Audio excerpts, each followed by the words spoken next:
The population of a town increases by 20% every year అన్నాడు. If the population is 14,400 today, what is the population 2 years ago అన్నాడు.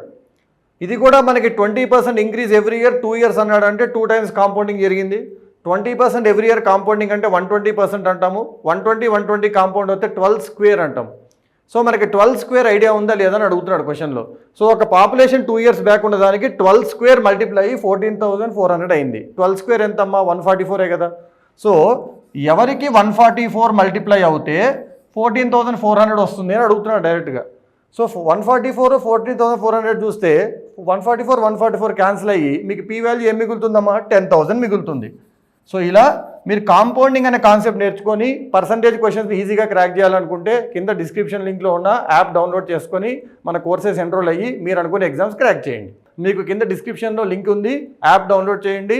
మన SSC కానీ banking కానీ competitive exams aptitude course ఉంది, enrol అవ్వండి. ఇలా logics అని నేర్చుకోండి, కంప్లీట్ కాన్సెప్ట్స్ అని నేర్చుకొని మీరు అనుకున్న ఎగ్జామ్ని క్రాక్ చేయండి. Thank you.